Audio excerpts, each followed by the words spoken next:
On the quiet evening of October 24, 1953, in Crosse, Wisconsin, a 15-year-old girl named Evelyn Grace Hartley was getting ready for a babysitting job.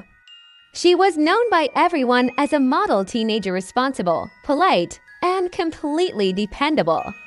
That night, she was looking after the 20-month-old daughter of a university professor, Viggo Rasmussen, while he and his wife attended a homecoming game.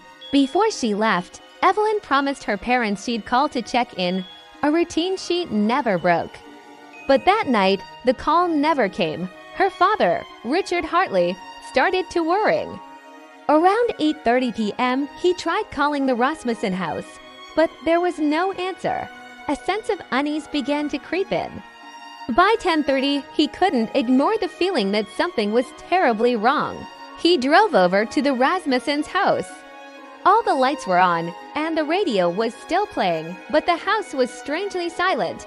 All the doors were locked. Peering through a window, Richard's heart sank. He didn't see Evelyn. After finally forcing his way inside, he was met with a scene of chaos. The room was a mess. A pair of Evelyn's glasses, broken, lay on the floor. One of her shoes was found by a chair, the other in a completely different room. Furniture was overturned, bearing the silent marks of a violent struggle. But the baby girl upstairs in her crib was perfectly safe and sound. Evelyn, however, was gone. Outside, Richard made another chilling discovery.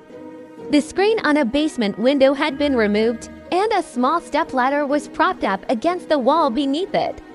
On the windowsill, there were smudges and what looked like bloodstains. It was clear someone had either entered or left the house this way. The police arrived within minutes, kicking off one of the largest and most intense searches in Wisconsin's history. Bloodhounds were brought in and immediately picked up Evelyn's scent.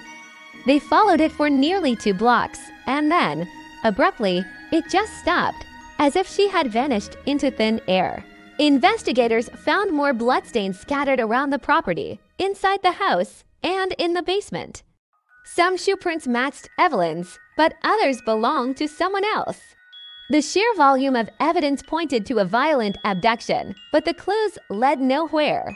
The community was horrified. Hundreds of volunteers joined the search, combing through miles of forests, dredging nearby rivers, and questioning everyone. Some neighbors reported hearing screams that night.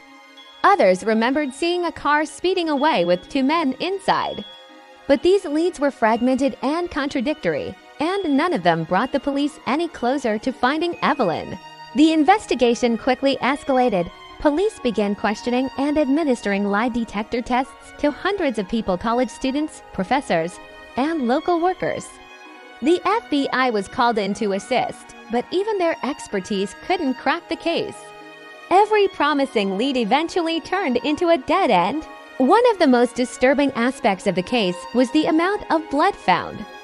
Lab tests confirmed it was Evelyn's blood type.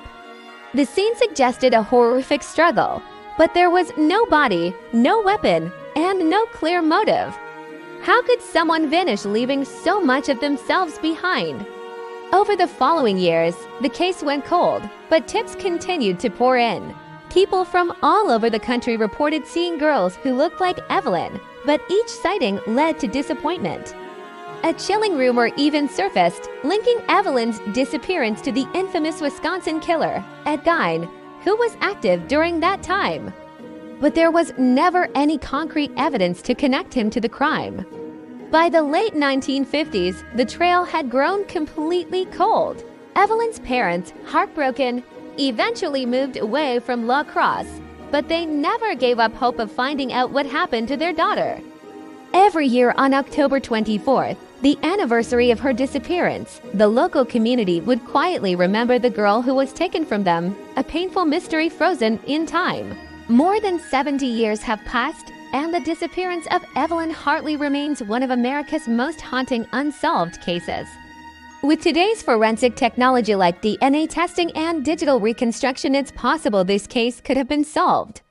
But in 1953, the evidence was limited, and the answers slipped away with the night. So what happened to Evelyn? Theories have circulated for decades. Some believe she was taken by someone she knew, a person she might have trusted. Others think it was a random, brutal act of violence. The presence of multiple footprints and scattered evidence has led some to suggest that more than one person was involved. But none of these theories fully explain the most baffling question: why was there so much blood, but no body? One possibility is that Evelyn was gravely injured during the abduction and her body was hidden so well that it was never found. But there is an even darker theory that someone involved in the search itself knew what had happened and intentionally helped cover it up, leading investigators astray.